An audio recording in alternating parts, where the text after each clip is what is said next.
लखीमपुर में जनसभा के दौरान सीएम योगी आदित्यनाथ ने अहमदाबाद सीरियल ब्लास्ट को लेकर अखिलेश यादव पर तीखा प्रहार किया। उन्होंने समाजवादी पार्टी पर आतंकियों को संरक्षण देने का आरोप लगाया और साथ ही कहा कि अब यूपी में कोई दंगा करने की साजिश नहीं कर सकता। वहीं एसपी अध्यक्ष अखिलेश यादव ने कहा कि यूपी में महिलाएं सुरक्षित नहीं हैं।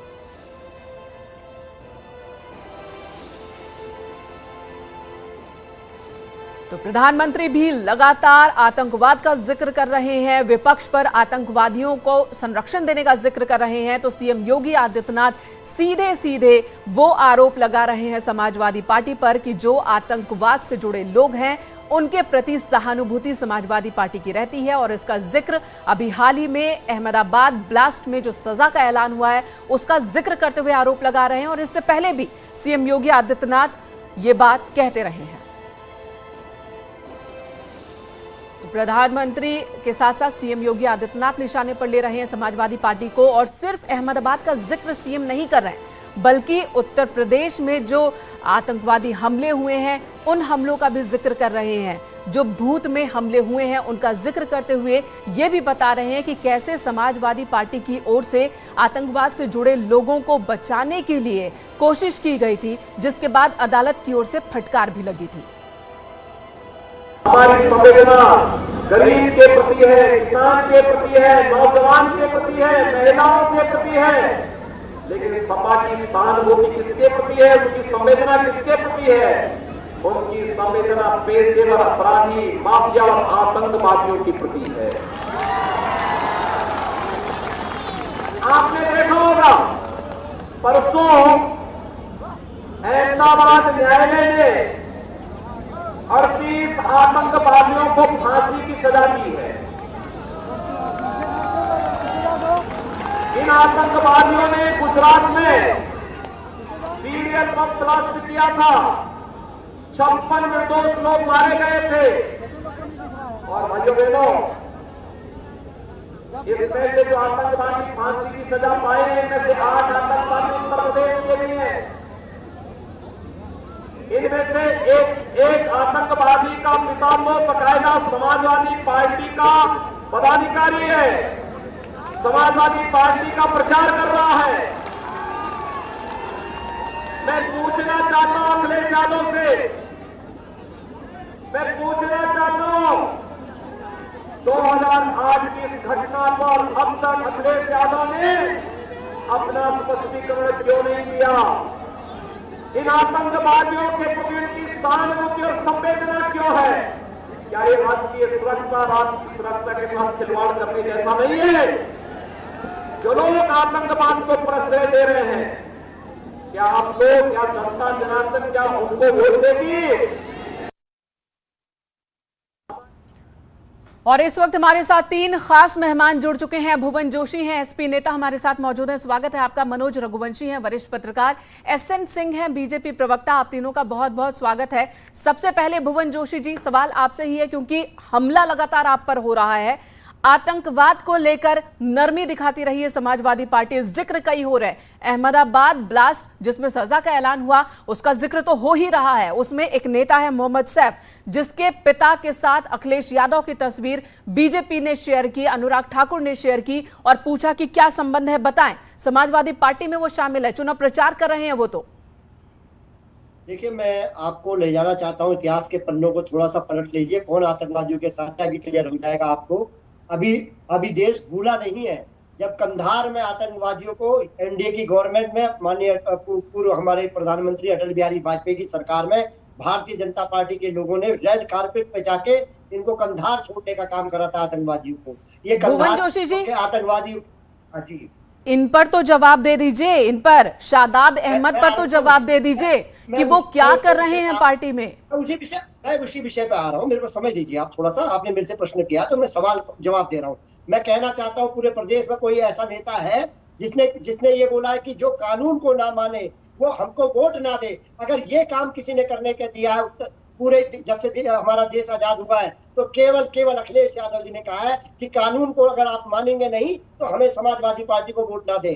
ऐसा कहने की हिम्मत ना तो योगी जी में है ना मोदी जी में है, अखिलेश यादव जी ने कहा है, हमारे नेता ने कहा है। कानून हमारे लिए सर्वोपरि है, संविधान हमारे लिए सर्वोपरि है। और जब आप मुख्यमंत्री होते हैं, आपसे तरह तरह के लोग मिलते हैं। और क्या मैं पूछना चाहता हूँ, जिसका चित्र है, क्या वो आतंकवादी है? क्या वो अगर वो कार्यकर्ता है या पदाधिकारी है, क्या वो आतंकवादी है?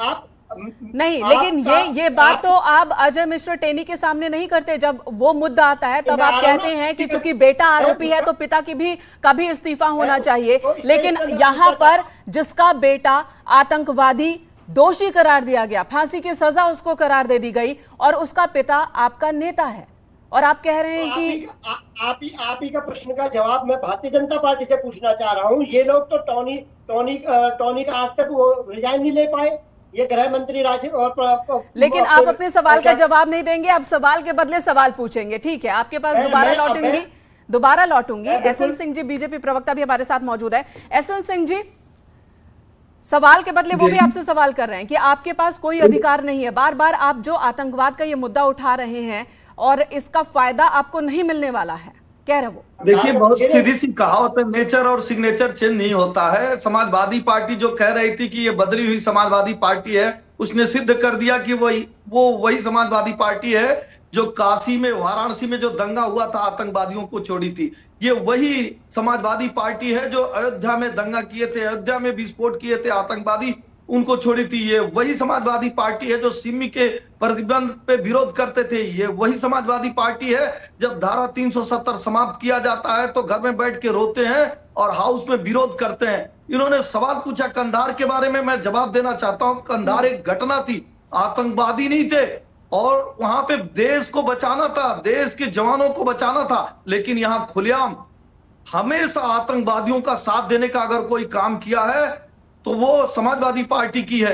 आप बताइए, वाराणसी लेकिन वो तो और कह रहे हैं अयोध्या ना, की जो घटना वो थे कह उसमें रहे दोषी हैं कि करार बेटे दिए ने गए थे। गलती की, सुप्रीम बेटे को कोर्ट और सजा हाई हुई। कोर्ट ने वो उसमें कह रहे जवाब बेटे मांगा ने, था। सुनिए एसएन सिंह जी, वो कह रहे कि बेटे ने गलती की, बेटे को सजा हुई, और अगर पिता भी गुनहगार है तो सरकार तो आपकी ही है, केंद्र में है, राज्य में, अब तक जांच क्यों नहीं हुई? वो सलाखों के पीछे क्यों नहीं है? वो सवाल पूछ रहे हैं कि अगर गलती जिसकी है, अगर कोई अपराधी है तो उसको भी सलाखों में डालो। बहुत अच्छी बात आपने कहा, लेकिन आप देखिए, एक छोटा सा प्रश्न कुछ होता है और अखिलेश यादव जो है तुरंत चंद मिनटों में उसका जवाब दे देते हैं। कल से इतनी बार भारतीय जनता पार्टी पूछ रही है, उसका जवाब क्यों नहीं दे रहे हैं आप? कि उससे हमारा कोई कनेक्शन नहीं है, आतंकवाद से हमारा कोई कनेक्शन नहीं है। आप देखिए, ये लोग हमेशा चित्रण की राजनीति करते हैं, एक धर्म की राजनीति करते हैं। थोड़ा सा पहले एक चैनल पे भुवन जोशी जी कुछ कह रहे हैं, भुवन जोशी जी कुछ कह रहे हैं, उनको भी दिखाइए। भुवन जोशी जी कहिए। सुन लीजिए, जिस तरह से एक धर्म के साथ खड़े होकर दूसरे धर्म के साथ अन्याय करते हैं, इनके पार्टी जो एमएलए का चुनाव लड़ रहे हैं, किस तरह से मर्यादा पुरुषोत्तम भगवान राम की पुस्तक को अपमानित करने का काम किए हैं। एक दिन पहले आप देखे होंगे सुंदरकांड पे किस तरह से प्रश्न। एसएन सिंह जी, बातों को कहीं और मत ले जाइए। जो वो कह रहे हैं कि अगर आप तस्वीरों के जरिए किसी को आतंकवादी साबित करना चाहते तो ऐसी कई तस्वीरें बीजेपी नेताओं की भी निकल आएगी। ये अखिलेश यादव सीधे कह रहे हैं। नहीं कही, हाई कोर्ट में तो इनको डांट पड़ा है। हमको लग रहा है भुवन चंद जी पढ़ के ही नहीं है, भुवन चंद जी को जानकारी ही नहीं है। ठीक है, मनोज जी के पास चलूंगी।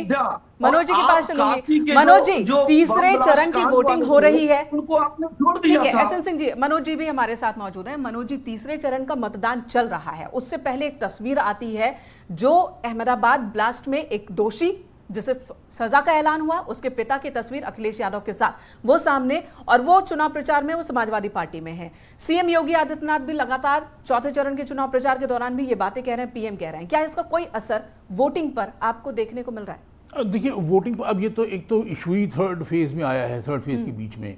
दूसरे, इंडियन पीनल कोड के मुताबिक अगर बेटा दोषी होता है तो दोष बाप का नहीं होता है, या वाइस वर्सा।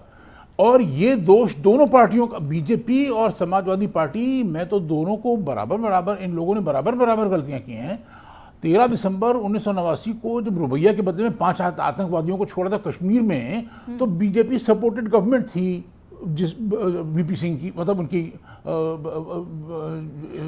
मनोज जी, मैं एक बात जब जब पूछ जब रही हूँ। जसवंत क्योंकि जब बात जब जसवंत सिंह हमारे क्योंकि विदेश आज बात मंत्री करेगी प्रधानमंत्री कांधार में छोड़ के आए थे जैश ए मोहम्मद, जिसने जैश ए मोहम्मद बनाई, मौलाना मसूद अजहर, वो जसवंत सिंह छोड़ के आए थे कांधार।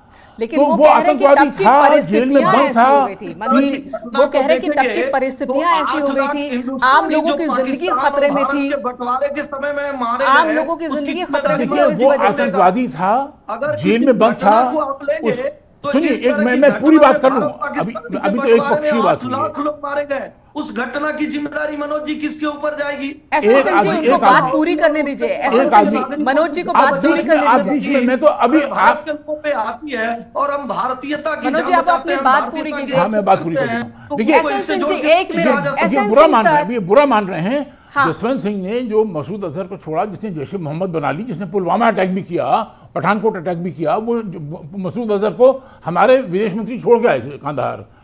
लेकिन चाहे सोनिया गांधी बाटला हाउस पे आंसू बहा रही थी, और चाहे समाजवादी पार्टी के नेता छुड़वाने में लगे थे आतंकवाद के दोषियों को, देखिए आंसू बहाने का क्या मतलब? हमारा इंस्पेक्टर मारा गया बाटला हाउस में, मोहन चंद शर्मा। अब फेक एनकाउंटर तो नहीं हो सकता ना, उसके बाद भी सोनिया गांधी आंसू बहा रही थी।